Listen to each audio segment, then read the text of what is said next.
Many of you know my marketing philosophy. Imagination is the engine, content is the fuel, social media is the highway, marketing is the roadmap, sales is the destination, and culture is the GPS. That was the premise and the literal outline for my book, Strategize Up. And many times people ask me the question, well, Troy, what do you mean by culture is the GPS? And I break it down like this. Culture as your GPS has three baskets. Think of it like a Venn diagram where there's culture within culture. At the widest circle, you got world culture, the widespread political, socioeconomic, cultural trends in your country or the world. Pretty self explanatory. Then on the other side, you have your local culture. The local culture could be a group identity of your target demographic, your company, your brand, your audience. Then you have your personal culture. This applies to yourself or your brand's identity. It's who you are, whom you seem to emulate, what you or your business or your brand or your purpose represents.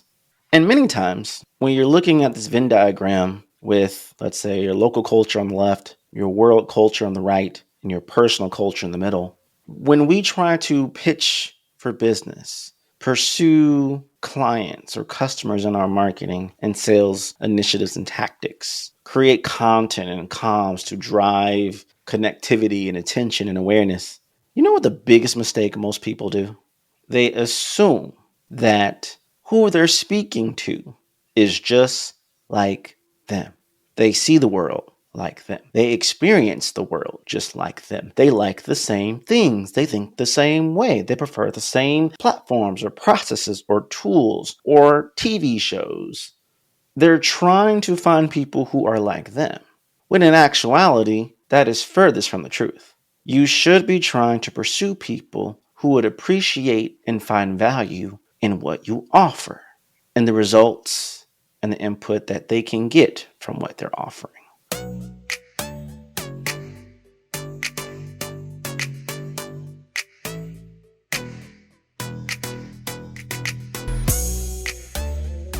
More to-dos, less time. More to-dos, less time. And an infinite number of tools to keep track of. Doing business has never felt harder, more complicated, more exhausting than it's ever been. But you don't need a miracle to hit your goals. You just need HubSpot, because they're all on one customer platform can make growing your business infinitely easier. Imagine this: high quality leads, fast closing deals, wildly happy customers, and more benchmark breaking quarters. No, my friends, it's not a miracle. It is HubSpot. Convert your dream into reality and vision into actualization and marketing into money. Visit HubSpot.com to get started today. I can't tell you how many times I'm in conversations with potential clients and we do discovery calls and, Troy, my marketing isn't working. Okay, well, let's break that down. What are you doing? I'm posting 10 times a week. I'm posting on LinkedIn. I'm putting all this effort into YouTube and video content and TikTok content. I'm even launching a newsletter. I'm trying to do a podcast. I'm doing all these things. Newsflash is if you get brownie points for the effort, you get all the points for the results, but I digress. But we lean in on that and we think we earn something because look at all the work we did. Look at it. Oh, I'm looking and you're not getting any results, are you? So what we're going to do? So it comes back down to we tend to mirror our own perspectives and viewpoints and ideals and desires onto people, projecting them onto people, hoping they'll reflect the same level of understanding and commitment and want and desire. And that's wrong. That is inaccurate. You may have similarities to your audience. That doesn't mean you are the same. You don't have the same truths. You don't have the same paths of life.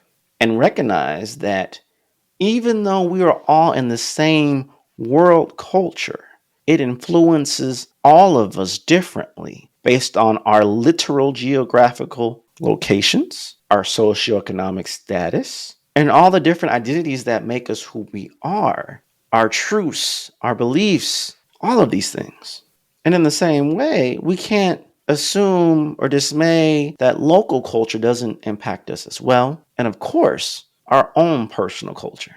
And so if we look at this Venn diagram, look to the right, you look to the left, you look in the middle, you see the connecting dots, you see the differences, and then you ask yourself, are we speaking to the right people now?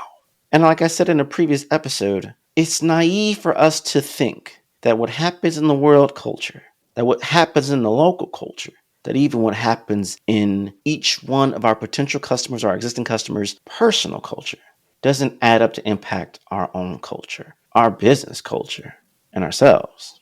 What's up, digital world? You're listening to the I Digress audio experience with Troy Sandidge. Social media, marketing, storytelling, business, culture, and more. Coming to you in 3, 2, 1. Well, Troy, where are you going with all of this? It makes me go back to the question of thinking about what are the real questions we should be asking when we think about who is our target audience?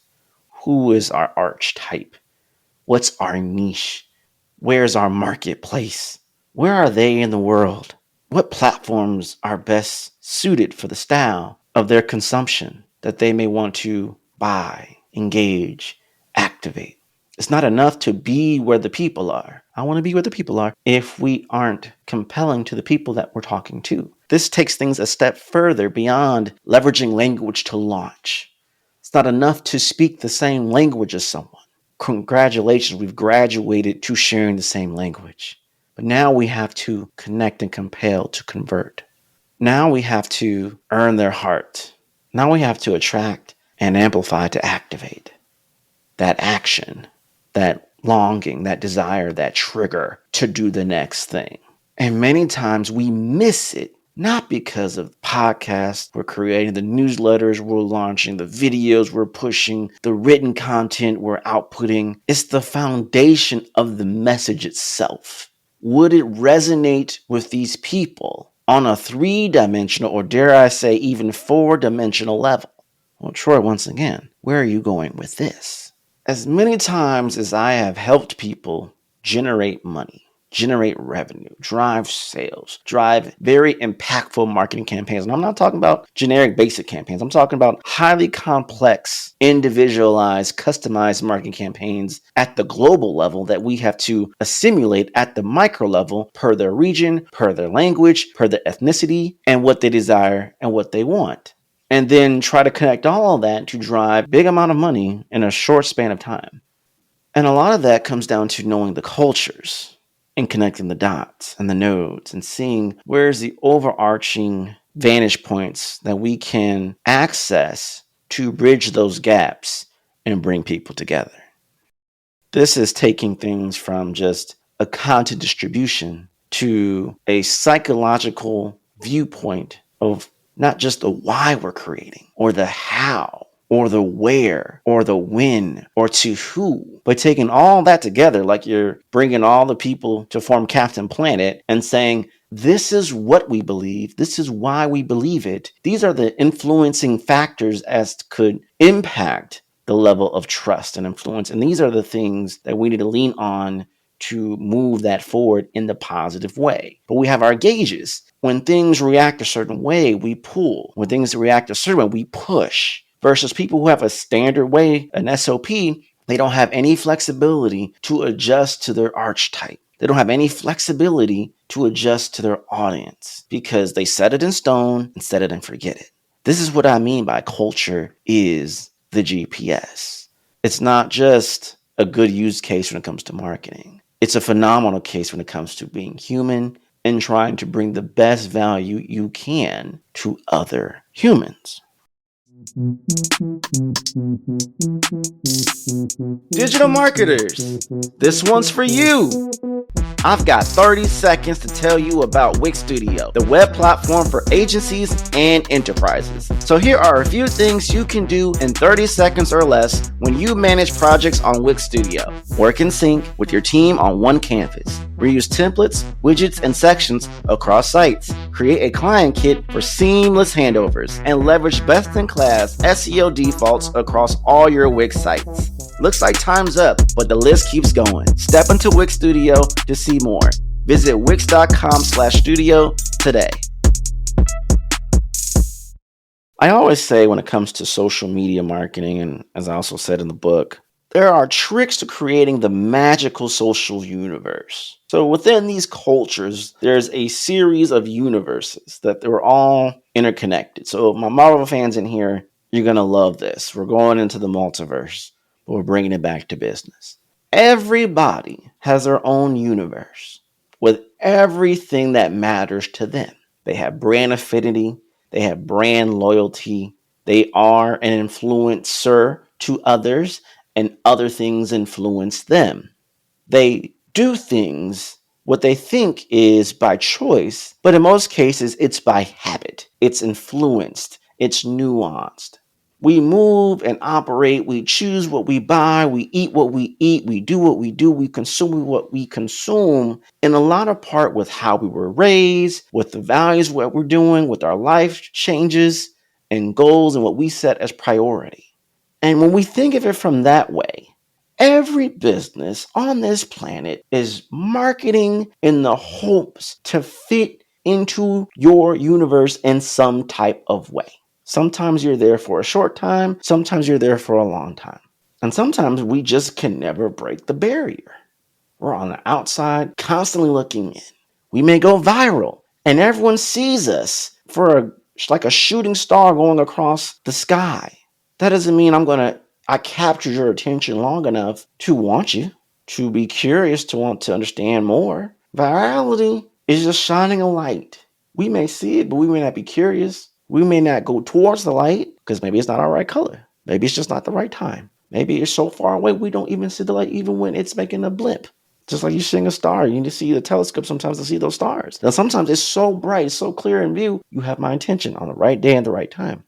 There's so many things that has to go right within our control, and many times even more things that are not in our control to win a new customer. But when we know how to navigate within the different cultures, we can play our hand in the safest way possible to push the odds higher in our favor.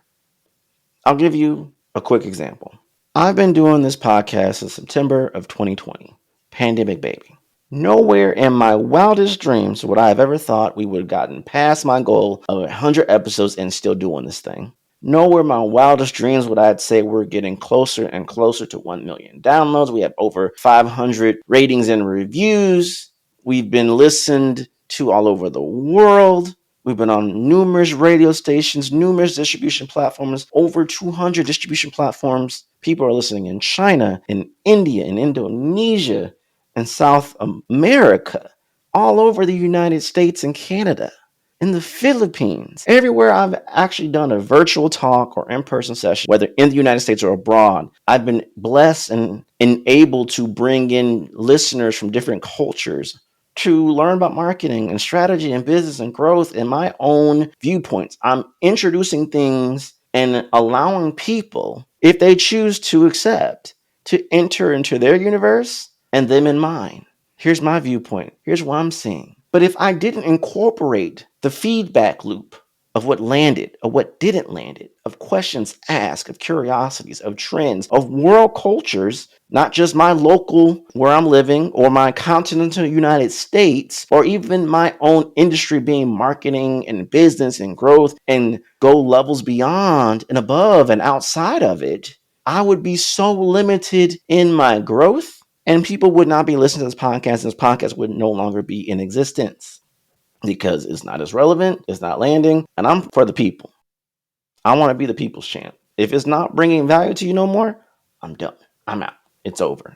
So this piece of consistent content in the form of the podcast that's hitting your ears right now, whether you're through your headphones, your in your car, you're getting a good workout in, you're in the office, you got me on a smart speaker. Yo, let's go, right? However, you're consuming this, it's a direct line between my universe and your universe. And at any point in time, you can disconnect the thread. And you can, like, you know what? I'm going to subscribe.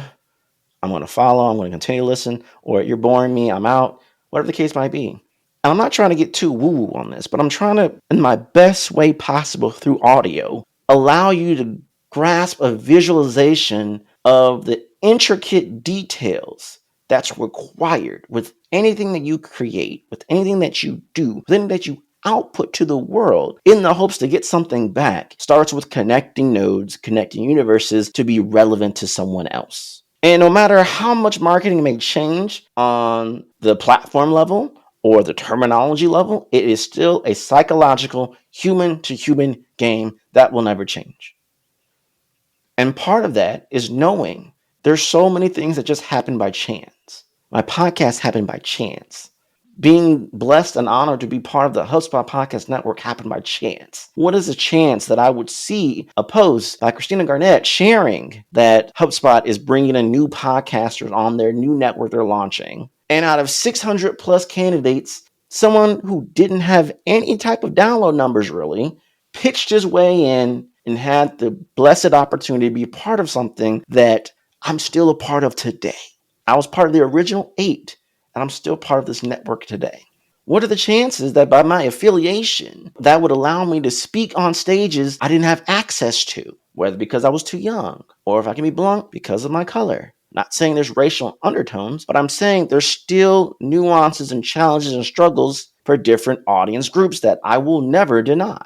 But because of the access to get through these other ways, I've been able to spotlight that Black creators, that Black businesses, Black podcasters, people of color podcasters matter. They have a voice, they have a say, they have substance, they have experience, they have knowledge, they have gifts and talents that can just make things happen. And all of this came about by connecting to other humans. I've improved and evolved this podcast from the naming to the conventions to how I record, how I create, how I output, because I've learned from other people in the network who are way better than me. What I'm pursuing in my lifetime of downloads, some podcasters are accumulating in 1 month.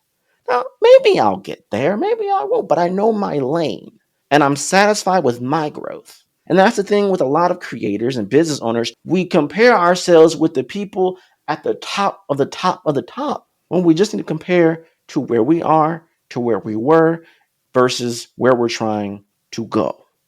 And everyone else is doing the same thing. And when your product and when your service and when your offering can make a human better, what do I say? Your time, money, knowledge, and skill. You add more skill. You increase my knowledge. You increase my money. You save me time. At the core of it, that's what it's going to do. Whether you're a SaaS, you're a literal product, you're a digital product, you're a book, you're a podcast, you're a video, you're an asset, you have to bring value, which is meaning you're adding additional benefits, that chocolate cake or the Tylenol to this other human, which raises the value stock of what you're offering to get more people to do what you want them to do, which is use your product, buy your service, whatever the case might be. At its core, no matter what you think about, it's that simple. Now, the complicated part is not only how do I get attention, how do I keep attention, how do I drive awareness, and how do I make action numerous times in comparison to my revenue goals for the day, the week, the month, the year, and so forth. You hear all the time, it only takes $2,740 a day to get you $1 million a year. I can't tell you how many people I hear quoting that number. And if it was so simple, that means everybody would be able to do it, right?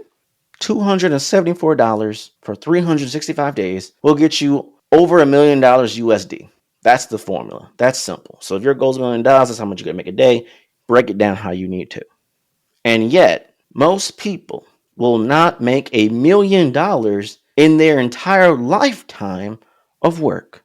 I'm not trying to be depressing. I'm just trying to bring perspective, engage Listen to what we're saying and how we're saying it and who we're saying it to.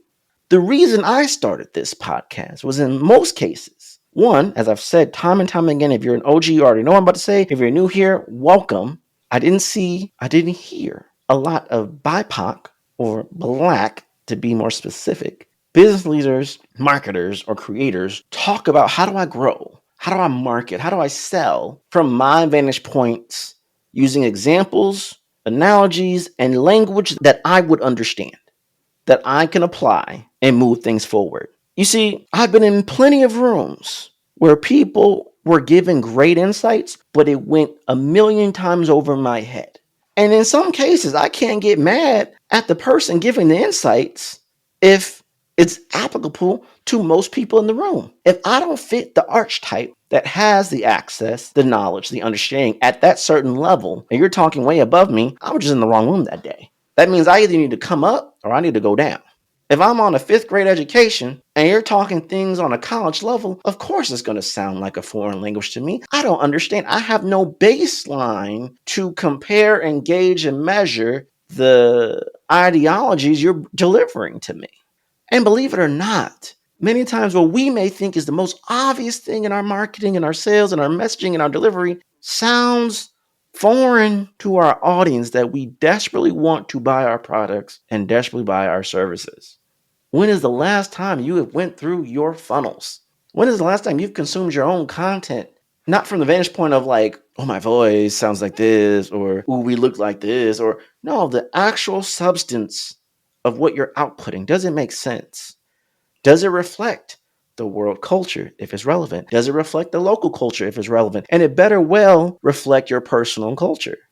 But at the same time, does it mirror and reflect the very audience needs and their wants and their viewpoints? And are you connecting the dots to bring people together to say, yes, I want to buy, I want to refer, I want to be an advocate? We miss out on so much of our opportunities because either we're very narrow-minded in our archetype or we're not activating enough because we're not making the connections. Ooh, they subscribed to your newsletter. That does not mean you're connected to them. Doesn't mean that they're connected to you. That is a mile marker. That is an indicator that there could be something there. That doesn't mean we're connected. Now maybe they subscribed and they consistently open and they engage and they've shared a few times and they eventually bought a product. And you can track them that they actually contribute to more sales through them. Now we're connected. Well, let's not stop there. Why did they do it? If they've done all of this, I'm sure they wouldn't mind you messaging them and asking them in a personal way, why do you rock with me? Why are you a fan? Why did you choose my team? Rep my jersey. Go out 50,000 feet view and treat your brand like your favorite sports team. And I want to see everybody in there wearing our jerseys. Why are you our fan? Because you know how fans are. We all got amazing stories of why we a fan. Even if we're on the other side of the country or the other side of the world, for some reason, we're so loyal to being that fan. They could be losing. I'm a Cubs fan, so I know what I'm talking about. 108 years. Still loyal Cubs fan. 2016, y'all. World Series. That's what I'm talking about. All right? We lived for that moment. And we may not get another moment like that in a long time. Hopefully not. But I digress. But in the same way, when you're thinking about it in business, when you have that level of connectivity, when the world changes over during the pandemic, I kept your brand. I still used your product, your service, because I needed it. And maybe I didn't need it. The want of using it or the fear of not having access to it was worth so much. I kept it at a time where I should have cut back. Retention is far more valuable than new acquisition. It's easier. It matters. Don't look at your whole audience as a one-time thing. Do the thing every time that won you the opportunity is going to be the same thing and then some to keep them. It's like courting. Do whatever you did to win them, you got to keep them. But we don't. We run through our funnel so quickly and we're so quick to eliminate them from being a priority because they didn't open the last 3 emails that we sent in the last 2 weeks during the Olympics, during a crisis in our country, during the political season. No, I'm not going to talk about it. But let's not be naive, marketers, business owners, creators. That doesn't impact your downloads, your listens, your views, your engagements, your open rates, your win rates, your website views. Let's not act so naive like, I can't understand what's going on in the data. If you know and you genuinely know your archetype, you're going to know that they have multiple things within them beyond the numbers. And when we respect them and respect their cultures, their Venn diagram of cultures, and what may be true to them, we might have to gauge back and lean in on what we're trying to do. And we may think, well, it may be cheesy of me to talk about the Olympics on my brand. I'm a real estate agent, or I'm a tax accountant, or I sell a SaaS product that's worth $100,000 a pop minimum per month. I can't connect it to the Olympics. Yes, you can, because at the end of the day, humans are emotional. They lead with emotion, move and act with logic, but we're still emotional. And when you compel with emotion, you're going to get our attention. And most times, we just need to always have just a hint of attention, just that hint of pulse check that every so often, hey, are we good? Hey, I'm around. I exist. Let me remind you of my purpose. I don't care. I've been using your product for 10 years. Why do you think brands continue to make these massive emotional campaigns? To constantly psychologically remind us of who we are and what our relationship is to that product, or what it means to us, or what it did for us. That affinity matters because it transcends in many ways our logic and leans heavily on our emotions. Is the reason why we keep certain things that maybe we can't wear anymore, that we don't use anymore, because the brand affinity is so strong. I'm sure there's plenty of you that have tech gear that is 1,000,000% obsolete, but you keep it because you have an affinity to it. There's history, there's a relationship there. You use products because it's ingrained in you as a habit, even when maybe you don't use it as much anymore. We're people of habit. Maybe my podcast is a habitual thing you do. Hey, Troy pushed out a new episode. I'm going to listen to it because I always listen to his new episodes on Fridays. I don't know. I'm going to watch this. I'm going to do this. When we can ingrain what we're doing and who we are into the universe of other people and into their culture, their world, that's beyond the logo. That's almost beyond the brand. That is a massive connection that we're tied together. And it doesn't matter if your service or you're a product or you're an offering or you're a creator and your value is making people laugh, making people forget their problems. That's power. That's an asset. That's valuable. And I think sometimes, whether, especially in B2B, but the lines between B2B and B2C or DTC, as some people want to say, whatever, has diminished immensely. We have to be not only educational, but we have to be entertaining and we have to be empowering. And what's going to differentiate us from other people have to be exclusive. That's my 4 E's, as I've said. Which brings me to my conscious growth pathways with those 4 E's. Like, how do we navigate in cultivating ourselves, our value, and inject that into the culture of our audience and our community to be advocates to get us into more places? So when we look up, we can see all the nodes of all the universes within the multiverse. See, I did it. I told you I was going to do it. To connect everything together. And this is the thing that most people fail at. When I talk to founders and ask them, why? Why does this matter? Yeah, you want to make money. Yeah, you want to scale, grow, maybe bro down, sell out, get acquisition. Okay, that's the plan. But why does this matter? Well, this is the next big thing. Why? Why is the next big thing? Why should this matter? When I think about the ads that are in my podcast, right? And when you hear them, you may have a moment of, intrigue, interest. I'll click on the show note link, which you should. I'd appreciate it, and see what it's all about. You first have to be aware of something, but then you go through this process, whether you know it or not, where does this information fit in my life? Why would this be relevant to me? How can I use this? And then it comes down to, is this a now moment? Is this a maybe later moment? Or is this a maybe never moment, unless I need more convincing, more information, more understanding to transition to the other buckets to pull the trigger and take action? But we sometimes stay in the awareness bubble and we don't provide additional information to compel, to connect, to convert, to reconvert, to then activate them to be an advocate to amplify our message to activate other people to do the same thing. Because everybody knows when you get a referral from someone that you trust, you almost skip all the stuff and just almost impulsively buy. And maybe we had this relationship, as I'm the speaker, you're the listener, that over these years, we've had an affinity where if Troy recommends a brand or a product, he doesn't do that haphazardly. He's had research done. He's probably used it himself. He's talked with people who has done it. These are reputable brands, reputable products, reputable services, people he trusts. Therefore, by proxy, I have a higher level of trust than if it was presented to me on my own. If it was presented to me just flat out, without the additional benefit of that friend or that connection bringing the same information.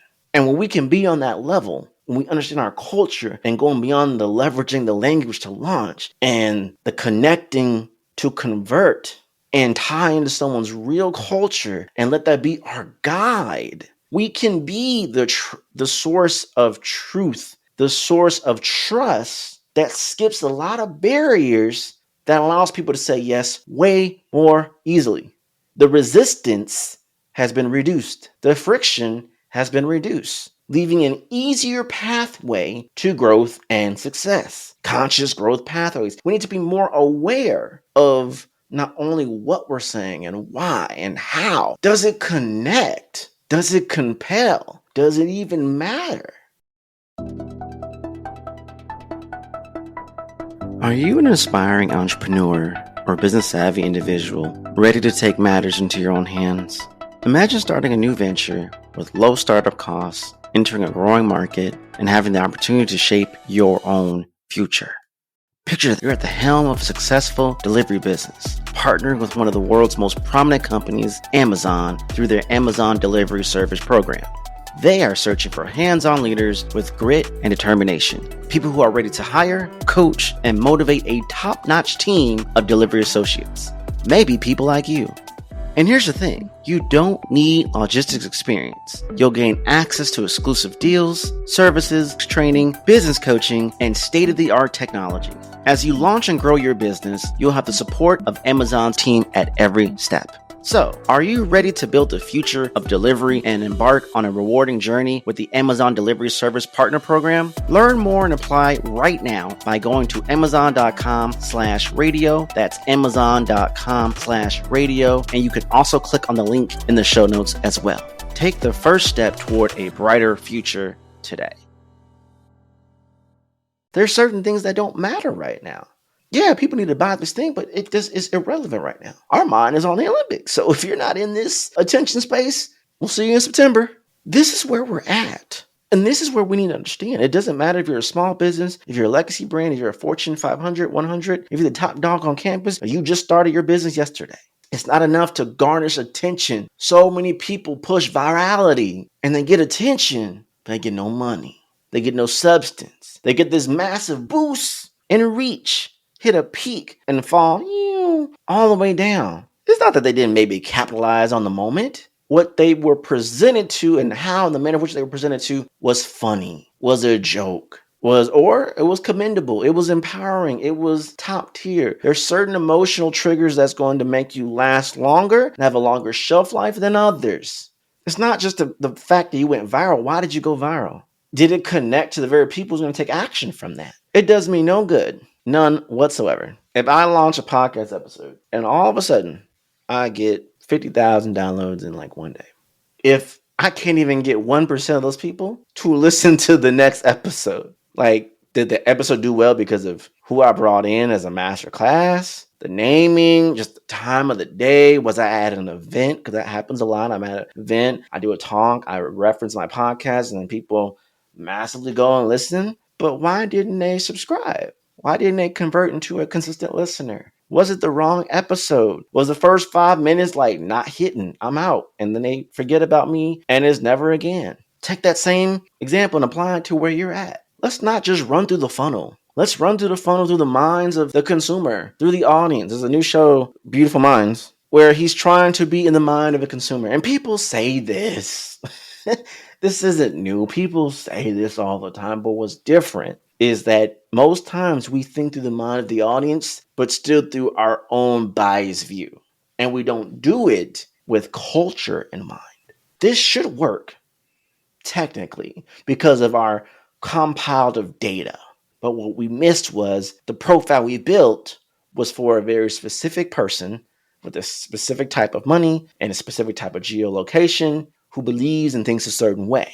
And we shouldn't have all of our eggs in one basket. We should have expanded who would find value in other ways to pivot that message and positioning accordingly in our marketing to drive more sales in different ways. But that's just too exhausting. When you're trying to be fit, and if you only worked out your arms and neglect your legs, you're going to look weird. You're not well-rounded. You're not fully fit. You skipped leg day too many times. It's not just about working a certain region of your body. You have to work the whole region of your marketing, of your strategy, of your entire being that is your business. And you need to constantly evolve and modify it. There's many times people can, on paper, look strong, but they're actually weak. They look physically strong, but it's all ghost. It's not really substance. And there's a lot of people who maybe don't look as strong, but they're very strong. And why is that? We can beef up ourselves to look the part, but have we done the deep work to be the part? That when things hit the fan, we are as strong and tough as we say we are. Even at times when people may be surprised at our strength. Is the value that you bring to the table as good as you say it is? As good as you claim it to be? Or is there some nuance in there? We done cut some corners or some asterisks in there. Well, that's version 2.3. Wait till you see version 2.7. And sure, nothing's perfect. But how many times people choose to stay on a platform because of affinity? It may break, it may go down, but because of habit. CrowdStrike and all the things that happen, all the things that were impacted by it. 9 times out of 10, people will still use these products because we have an affinity to it. They're ingrained in our habit until something is above and beyond better. And we have the financial ability, the knowledge acumen, and the plan to transition off one thing to another. We're not going to move. Change is one of the hardest things to activate in a human because we're creatures of habit. And so if you're trying to launch something and penetrate a market, you're trying to disrupt someone's habits. You're trying to create something so strong, so appealing, someone's choosing to leave a product that they already have history with to choose your product. They want to be on your platform. They want to use you as a consultant. They may have had numerous consultants before you, but they saw you on stage. And then the same experience was felt on the website. And the same experience was felt on the video. And it's just checking things off the list to a point where I'm going to make a call. I want to talk to you. I want you to be a consultant on this project. Please say yes.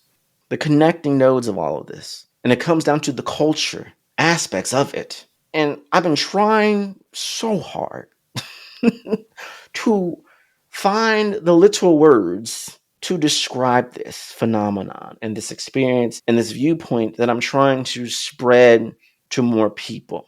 I've been working on the CGP, the conscious growth pathways, for a while. And again, it's not that I'm presenting anything new. I'm trying to put my own perspective and spin on it and adding light to it and context to it that matters to those who I feel I can connect with. I don't want to limit it because it could be above and beyond what I even think it to be. And the great thing is when you add more people to the conversation, they can add more value and make it even bigger. And so when you're launching a product, you're launching a service, you're trying to go to your next rounds of funding and investing, all this, ask yourself this: what is the thing that can add that extra something to it?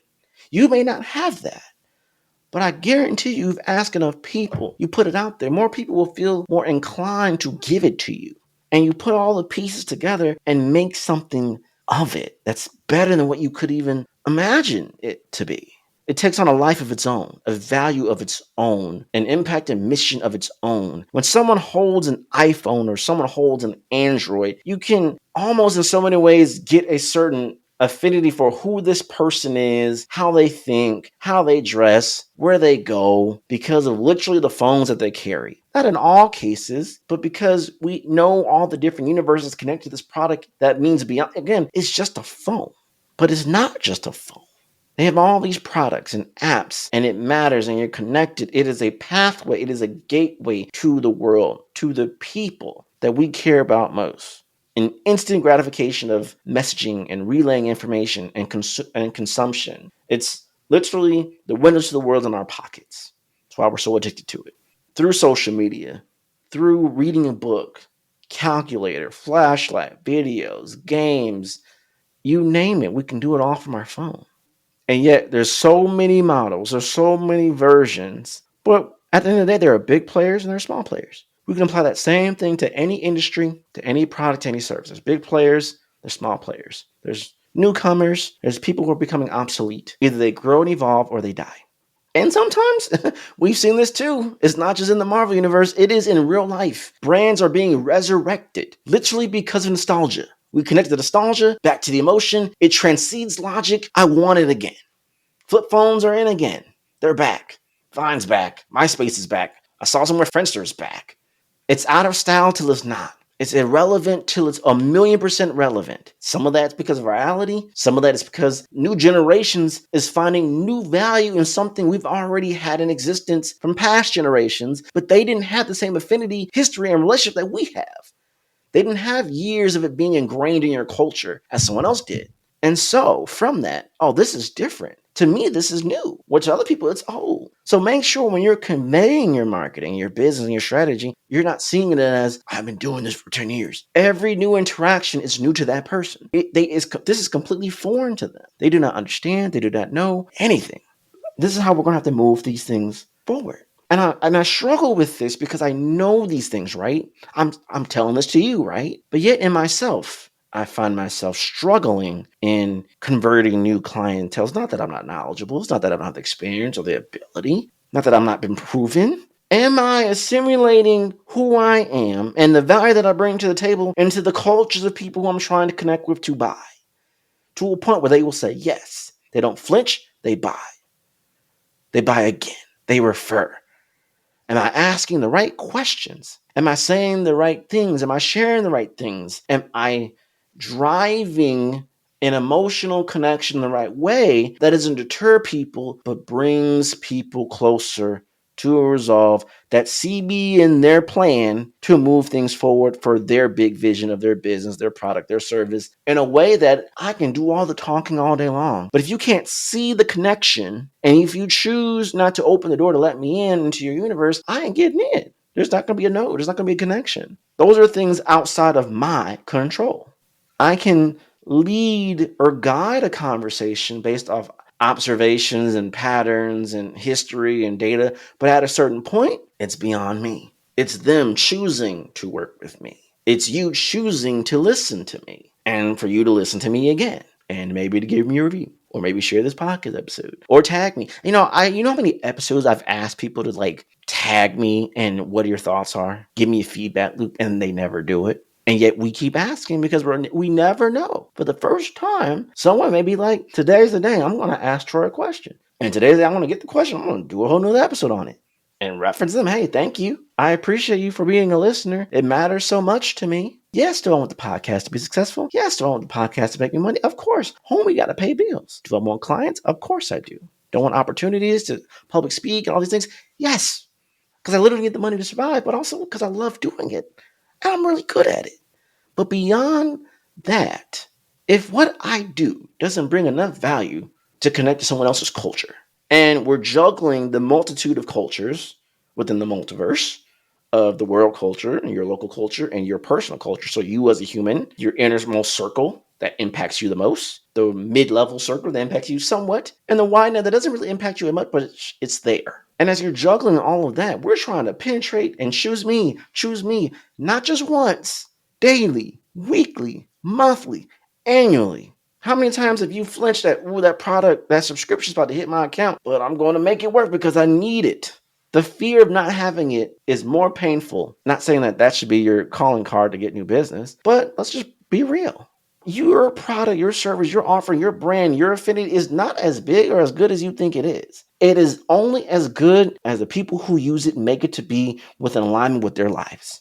Something as simple as a post to keep people engaged, to remind you that you exist, to reflect on their purpose. We think we say something one time and people are going to remember it. Troy, what do you do again? Like, Why are you here? What's the point of this podcast? Why is it called I Digress? I gotta keep explaining that. Haven't I done enough? No, you have never done enough. You will never be able to do enough. You're constantly at the mercy of earning it every single day with those who interact with your brand. Respect them, respect their culture, respect their viewpoints, and modify and adjust accordingly, being the GPS that it is to guide you on how to interact, how to react, how to navigate these things. If you don't, so many of these things will add up to a point where you're going to look at your numbers and you're saying, how did we get here?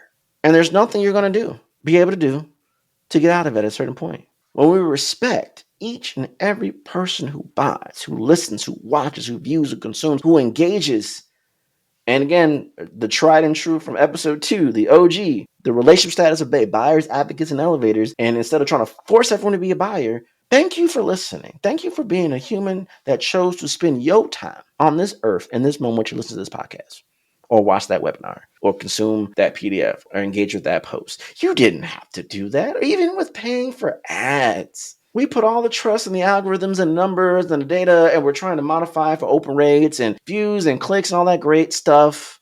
It's still out of our hands in some ways, and we're at the mercy of someone choosing in that moment to click, to watch. The paid might have gotten their attention, but the substance and the value keeps their attention. I always say this, the paid media can bring them awareness of who you are. For organic media and substance and depth and value, that meat is going to keep them there. And if you're banking on paid to fill in your gap for the rest of your year, you're going to be out of luck. It's not going to work. Trust me, I know. I don't even got to flinch on that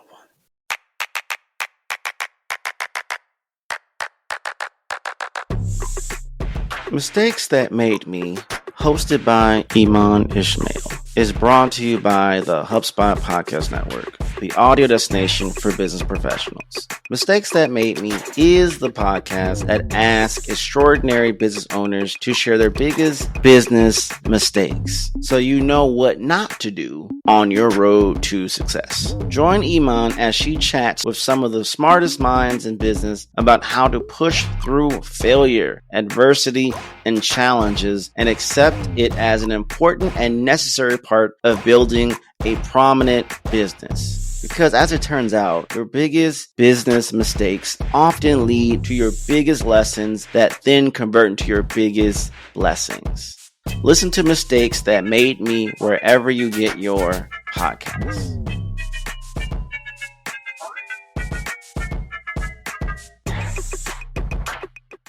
You have to understand the depth of your audience and what influences your audience, what matters to them, what will cause them to not choose you anymore. When we say brand relationships, we're not saying that lightly. And if you were someone who's been saying this for years and you've been saying it lightly, I want you to correct yourself right now and put some depth on this thing. We literally have to build relationships. I mean, seriously. And with that relationship term, I mean, understand the nuance of everything of who they are and how they navigate and why. Where do I fit into your universe? That must be a weird question. I dare you to go into your marketing meeting, your business meeting, your leadership meeting, or even on your content and ask your audience, where do I fit into your life? And I'll be curious to see what they will say. Like, where does my podcast fit in with your life? This might feel like a very interpersonal question, but honestly, I'm sure we're going to get some very interesting answers. I'm going to give you one better. For anybody, for the first 10 people who answers that question in retrospective to my podcast, you will get a free book, Strategize Up, if you don't have it, free digital copy. And I will give you 25 minutes of my time minimum. No questions asked, no money spent. We can talk about whatever you want with your business. Stuff for grabs is yours if you choose to accept and do that action. Partially, I'm doing this because I want to see who is listening to this podcast now. I don't want to just talk to myself and then hit send and there's no feedback. But you got the likes, you got the shares, and you got the views, and you got the downloads. Am I interacting with another human? When you only look at it from the very basic data that you have, you don't have a good compository of who your audience is. Just because your relationship is a standard here, you're not looking at the depth of that relationship. Because I want to make sure I earn it, I win. It's the same thing in your business. When I talk about culture in a lot of rooms, it kind of, it's not the sexiest word. It doesn't matter as much. But I hope after this long depth of conversation that I've been trying to share with you and the multitude of yous that are listening, you might consider culture a little bit differently than maybe you have had a relationship to it in previous time. There's more depth to it than many people realize. And most times when I ask people, what is your culture? They answer the question wrong. They don't know what their own culture is, and they don't know what the culture that they resonate with other people to be. They don't even know what cultures they fit in. They don't know what universes they're in. They are lost in the multiverse. Should be the next Spider-Man movie. Lost in the multiverse. Yes, it totally should be going from Into the Spider-Verse, Lost in the Spider-Verse for sure. But I want you to have food for thought for that. And I mean what I said. Where does my podcast fit into your universe? Really? And why? Tag me, answer the question. You'll get a digital copy of my book, Time with Me, for free. And probably some more stuff too. Maybe we make this a whole episode. Like I just bring in the people and we're going to do this live. Like, let's do it. We don't spend enough time in the quiet place considering these things. We get so busy in the task that we're doing that we're not considering, does it even matter? In a relationship, you ever ask yourself, do they even like kale? I keep making it for them. Do they even like it? Or they're just eating it? I know that sounds like a silly thing, but you can apply it, and I'm sure you can apply it to anything. We create things, we do things because we think it matters and it doesn't. Let's get to the core and the meat of the bones of why. And that requires feedback. That requires conversation. That requires observation beyond the basic data, beyond the formal, here's our Q&A thing that we're trying to do, NPS and all that stuff. Sometimes it goes beyond those formalities. Like, let's just be real. Like, when's the last time you just had coffee with a high-paying customer or client and got perspective of when's the last time my product mattered to you closing a deal, to you making money, to you saving time? When's the last superhero moment my product, my service, my offering mattered to you? Oh, I had just lost a loved one. And because this product automated certain things, I was able to just take a few weeks to reset, and my clients didn't skip a beat because I had all these automations in place. Thank you. Insert product service that does that for you. That transcended beyond the intent and the purpose of the product because it was so relevant to you in your universe, in your life. Let's go deeper, dare I say, in the understanding of the value that we bring so we can continue to bring that value. But also, here's the other thing, bring those stories to light to get other people to consider how many more ways can this thing be valuable to me beyond the literal purpose or intent it was meant to do. And with that, I hope that was enough to consider culture and really dig deep on not the who, what, where, when, why, and how, but the culture beyond it, to have a better understanding and where we fit in and why we matter.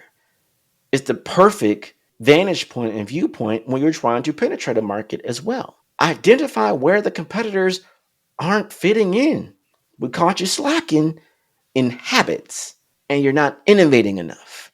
You're not listening enough and you got complacent. There's my little window to make it through, just like Quincy Hall did and made it through and got his gold. Just like Cole Hocker did, found his little window to make his goal. Just like Noah Lyles did, and that last little bit to break free and get his goal. I'm sorry, the Olympics is influencing me. It's part of my culture right now. I am fully engaged with it. I've neglected a lot of shows and things that I normally would consume because the Olympics is here.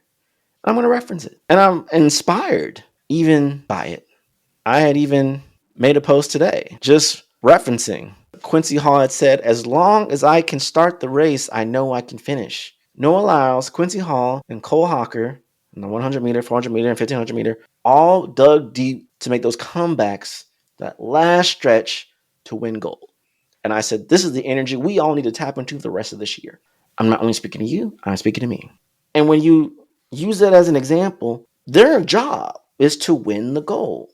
But the story in relationship to the experience and the inspiration and the honor and the triumph, we add the additional layers of what we go through in our own lives and connect the dots to be inspired by their own focused goal to get their goal And then we tie that into the metaphorical or even the literal for us to get our own goal and whatever is relevant to us in our own way. That is not how you start the race, is how you finish. And maybe this episode is a turning point of like, you know what? I have to dig more in my culture. I have to understand my persona's culture more. I need to look at my data beyond the data because it might be 1,000,000% irrelevant to what actually keeps them a buying customer. Because I never thought to ask. I just sent them an NPS email and said, hope for the best. Most times, psychologically, people are going to give you good numbers and scores because they don't want to be mean. Unless they have a bad experience, then they're going to be 100% truthful, which may be hurtful and also mean. But I digress.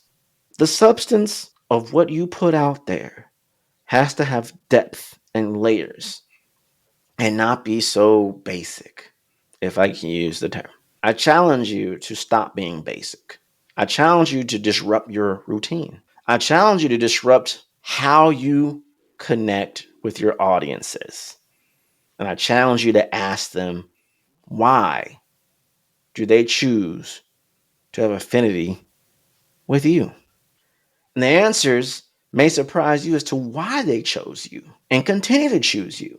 And the thing is, that information is what you put on the billboards. That information is what you push on the marketing campaigns. That is the information you push to your stockholders and your investors. Those quotes, those nodes of information.